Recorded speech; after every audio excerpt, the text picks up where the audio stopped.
నమస్తే. నేను సిరి. ఇప్పుడు సినిమాలు వస్తున్నాయంటే నార్మల్‌గా అంటే 2 గంటల సినిమాలు, 2:30 గంటల సినిమాలు అని చెప్పేసి మనం గతంలో మాట్లాడుకునే వాళ్ళం డ్యూరేషన్. కానీ ఇప్పుడు మాత్రం దానికి మించి ఉంటున్నాయి. అట్లనే ఇప్పుడు 'గేమ్ చేంజర్' సినిమా కూడా డ్యూరేషన్ 2:30 గంటలకు మించి ఉంది అని చెప్పేసి సోషల్ మీడియాలో అయితే ఒక వార్త అయితే హల్చల్ అవుతుంది. మరి ఇందులో ఎంతవరకు వాస్తవం ఉంది ఏంటనే అంశాన్ని మనకు వివరించడానికి మనతో పాటు ఉన్నారు ప్రముఖ సీనియర్ జర్నలిస్ట్ యజ్ఞమూర్తి గారు. నమస్కారం సార్. నమస్తే సార్. సార్ ఇప్పుడు చూస్తుంటే మనం 'పుష్ప' చూసాం. 'పుష్ప' మూవీ డ్యూరేషన్ వచ్చేసి 3:30 గంటల దాకా మనం చూసాం. అండ్ 3 గంటల 20 నిమిషాలు 28 నిమిషాలు అని మొత్తం చూస్తే యాడ్స్ కూడా చూసినప్పుడు అంత అయింది. ఇప్పుడు నెక్స్ట్ వచ్చే సినిమా అంత లెవెల్లో అంటే 'గేమ్ చేంజర్' సినిమా మన రామ్ చరణ్ గారి ఇంకా శంకర్ గారి కాంబినేషన్లో వస్తుంది. ఈ సినిమా డ్యూరేషన్ కూడా బాగానే ఉంటుంది, అంతవరకు వెళ్తుందని చెప్పేసి కొన్ని వార్తలు అయితే సోషల్ మీడియాలో హల్చల్ అవుతుంది. మరి ఈ సినిమా డ్యూరేషన్ ఎంత ఉండే అవకాశం ఉంది సార్? ప్రస్తుతానికి ఒక వార్త అయితే సర్క్యులేట్ అవుతూ ఉంది. 2 గంటల 42 నిమిషాలు అని చెప్పేసి దాని duration, 'game changer' duration. So మామూలుగా మనకి సెన్సార్ సర్టిఫికెట్ కోసం వెళ్ళినప్పుడు అప్పుడు బయటకు వస్తూ ఉంటుంది మామూలుగా ఎంత అనేది. ఈవెన్ అక్కడ సర్టిఫై కాకముందే లీకులు వస్తుంటాయి కాబట్టి సెన్సార్ ఆఫీస్ నుంచి అనుకోవచ్చు. ఇది ఇంకా సెన్సార్కి వెళ్ళలేదు. అయినప్పటికీ కూడా రన్ టైం ఎంత అని చెప్పేసి ఒక న్యూస్ అయితే సర్క్యులేట్ అవుతుంది. దానికి కూడా ఒకటి చెప్తున్నారు. ఎట్లా తెలిసింది వాళ్ళకి అంటే మేకర్సే, దాని నిర్మాతలే ఓవర్సీస్ డిస్ట్రిబ్యూటర్స్కి సమాచారం ఇచ్చారు అన్నట్టుగా దాంతోపాటు సర్క్యులేట్ అవుతున్నటువంటి వార్త అది. సో ఈ సినిమాకి ప్రొడ్యూసర్ ఎవరో కాదు, దిల్ రాజు. సో దిల్ రాజు ఆ కాంపౌండ్ నుంచి ఈ న్యూస్ బయటకు వచ్చి ఉండొచ్చు అని నేను అనుకుంటూ ఉన్నాను దీని రన్ టైం విషయంలో. సో మనం మామూలుగా చూసినప్పుడు కూడా శంకర్ సినిమాలు ఏవి కూడా 2:30 గంటలకు తక్కువ ఏదే ఉండదు. ఆ పైన ఎప్పుడు ఉండదు. ఆల్మోస్ట్ ఎక్కువగా ఆయన సినిమాలు చూసుకుంటే 2 గంటల 40 నిమిషాల నుంచి 2 గంటల 50, ఒక్కోసారి 3 గంటలు కూడా ఉన్న సందర్భాలు ఉన్నాయి ఆయన. ప్రతి సినిమా కూడా అంతే. ఎందుకంటే ఆయనకి పాటలలో కూడా విషయంలో కూడా ఆయన చాలా కేర్ తీసుకుంటాడు. సో ఖచ్చితంగా పాటలు అనేవి ఆయన సినిమాలో భాగం ఉంటాయి. అది సందర్భం దానికి తగ్గట్టు ఆయన కల్పిస్తాడు. ఆయన పాటలకు కూడా చాలా రిచ్గా తీయాలి ఆ పాటను కూడా. మనం చూసాం 'నానా హైరాన్' అనే పాట. ఆ ఒక్క పాటకి ఆయన ఖర్చు చూస్తే ఒక మీడియం బడ్జెట్ సినిమానే నిర్మించవచ్చు అనే టాక్ కూడా వినిపించింది. అంత ఖర్చు పెడతాడు. అంటే ఒక్కోసారి 10 కోట్లు 20 కోట్లు కూడా ఒక పాట కోసం ఆయన ఖర్చు పెట్టేస్తూ ఉంటాడని. ఎందుకంటే రోబో టైంలో మనం విన్నాం 2.0 దానికోసం అయితే ఆయన ఎంత ఖర్చు పెట్టాడు ఒక పాటకి అనేది. అంటే శివాజీ సినిమా అప్పుడు కూడా మేకప్కి చాలా ఖర్చు అయింది అని చెప్పేసి కూడా మాట్లాడారు. అంటే 1-2 సినిమాలు ఖచ్చితంగా ఆయన అందులో కూడా ఎక్కువ డ్యూయెట్లకి చాలా లావిష్ సెట్స్ వేస్తాడు. అలాగే కాస్ట్యూమ్స్ ఖర్చు అవుతాయి. ఎందుకంటే కాస్ట్యూమ్ హీరోయిన్లు మాత్రమే కాదు, ఆయన సినిమాల్లో ఖచ్చితంగా గ్రూప్ డ్యాన్సర్లు అనేవాళ్ళు వాళ్ళు రిచ్ కనిపిస్తారు. పదులు ఒక్కోసారి 100 సంఖ్యలో కూడా కనపడతారు. సో ఇంతమందికి కాస్ట్యూమ్స్ ఇవన్నీ కూడా. సో కాబట్టి ఖచ్చితంగా ఆయన పాట అంటే అసలు అంటే వర్షం కురుస్తుంది అన్నమాట. డబ్బు వర్షం కురిసినట్టే ఆ పాటలకి. సో అంతగా ఆయన లావిష్నెస్ తోటి తీస్తాడు. సో అందు గురించే ఆ పాటల్లోకి కనీసం 3-4 పాటలు ఉండాల్సిందే. ఇవన్నీ కలుపుకుంటే మినిమం సినిమా డ్యూరేషనే 2:30 గంటలు మినిమం తక్కువ తీస్తాడు.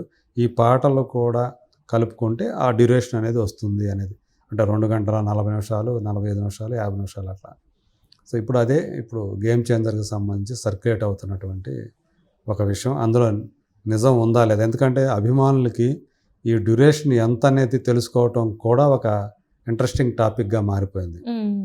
'పుష్ప' రన్ టైం 3 గంటల 21 నిమిషాలు అని బయటకు వచ్చినప్పుడు అమ్మో అంతసేపు కూర్చోవాలా, ఏమాత్రం కొంచెం స్క్రీన్ ప్లే డల్ అనిపించినా కానీ మొత్తం సినిమాకే ఎఫెక్ట్ అయిపోద్ది కదా, దెబ్బ కొట్టేస్తుంది కదా అని చెప్పి ఫ్యాన్స్ సైతం ఆందోళన చెందారు.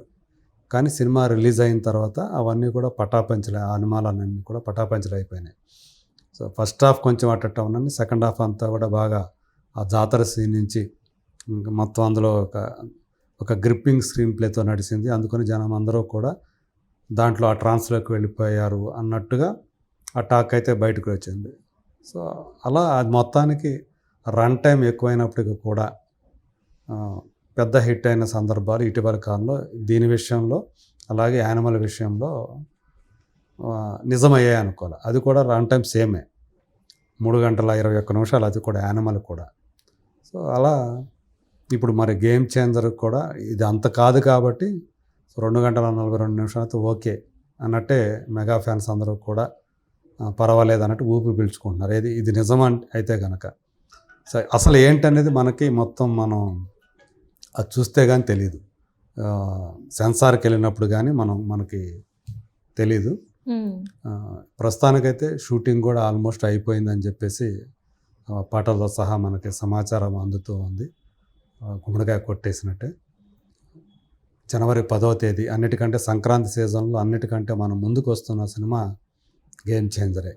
సో కియారా అద్వానీ హీరోయిన్, వీళ్ళిద్దరి కాంబినేషన్లో వస్తున్నటువంటి రెండో సినిమా రామ్ చరణ్ కియారా అద్వానీ. ఆచార్య తర్వాత రామ్ చరణ్ నటించినటువంటి సినిమా. అంటే ఆచార్యలో ఒక అరగంట సేపు పాత్ర ఉంటుంది, ఆయన హీరో కాకపోయినప్పటికీ కూడా. కాకపోతే సోలో హీరోగా RRR తర్వాత తను సోలో హీరోగా చేస్తున్నటువంటి మొదటి సినిమా ఇదే కాబట్టి దీని మీద అంచనాలు చాలా ఉన్నాయి. పైగా శంకర్కి తెలుగులో మొదటి సినిమా స్ట్రైట్. కాబట్టి ఇలాంటి ఒక దిల్ రాజు లాంటి ప్రొడ్యూసరు, సో ఎటు చూసుకున్నా కానీ ఒక మెగా ప్రొడ్యూసరు, ఒక మెగా డైరెక్టర్, ఒక మెగా సూపర్ స్టార్. సో వీళ్ళ కాంబినేషన్లో వస్తున్నటువంటి సినిమా కాబట్టి అంచనాలు చాలా ఎక్కువ స్థాయిలోనే ఉండే. కాకపోతే ఏంటంటే RRR సినిమాలో రామ్ చరణ్ చేసిన పాత్ర ఏదైతే ఉందో దానితో ఇందులో చేసినటువంటి పాత్రని ఖచ్చితంగా బేరీజ్ వేస్తారు రిలీజ్ అయిన తర్వాత. సో అంత పవర్ఫుల్గా ఇది ఉందా లేదా అనేవి ఆల్రెడీ ఒక చర్చ నడుస్తుంది, మనకు తెలుసు మనకి. సో ఏమాత్రం వాళ్ళ అంచనాలకు తగ్గట్లుగా లేకపోతే మాత్రం ఇబ్బందే. ఎందుకంటే ఇద్దరూ కూడా ఫ్లాపుల తర్వాత వస్తున్నవాడు. ఈయన ఆచార్య, ఆయనేమో భారతీయుడు 2. సో ఇద్దరికీ కూడా ఒక రకంగా చెప్పాలంటే ఈ సినిమా ఒక విషమ పరీక్ష లాంటిదే. మరి దాని నుంచి ఈ ఇద్దరూ కూడా దాన్ని దాటుకొని ఖచ్చితంగా హిట్ సాధిస్తారు అనేది వాళ్ళ అభిమానుల నుంచి వ్యక్తమవుతున్నటువంటి ఒక గట్టి నమ్మకం ఖచ్చితంగా. సో ఇందులో పైగా ఏంటంటే IAS ఆఫీసర్ కలెక్టర్ క్యారెక్టర్లో చేస్తాడు. అలాగే ఒక ఫ్లాష్ బ్యాక్లో తండ్రి క్యారెక్టర్ కూడా ఉంది. ఇందులో ఒకటి పంచె కట్టి మనం చూసాం, మనం ట్రైలర్లో వైట్ డ్రెస్లో పంచె కట్టి కనిపిస్తాడు. అది తండ్రి పాత్రకు సంబంధించిందని కూడా మనకి తెలుస్తూ ఉంది. సో ఆయన పక్కన అంజలి హీరోయిన్గా భారీగా నటించిందని కూడా తెలుస్తుంది. సో రేపొద్దున ఈ సినిమా వచ్చిన తర్వాత ఇది, ఎందుకంటే ఇది చాలా ఆశను మోస్తూ మన ముందుకు రాబోతున్నాడు రామ్ చరణ్. పుష్ప 2 సాధించినటువంటి ఘన విజయం తర్వాత వస్తున్నటువంటి సినిమా కాబట్టి ఈవెన్ దానితో కూడా ఈ సినిమాని పోలుస్తారు. అలాగే దేవరతోనూ పోలుస్తారు. RRR తర్వాత జూనియర్ NTR యాక్ట్ చేసిన సోలో హీరోగా చేసిన సినిమా దేవర, అది పెద్ద విజయం సాధించింది. సో ఈ 2 సినిమాలతోటి దీన్ని పోల్చి చూస్తారు అందరూ కూడా. ఆ అంచనాలను నిజం చేయాల్సినటువంటి బాధ్యత ఇప్పుడు రామ్ చరణ్ మీదే ఉంది. Right, thank you so much.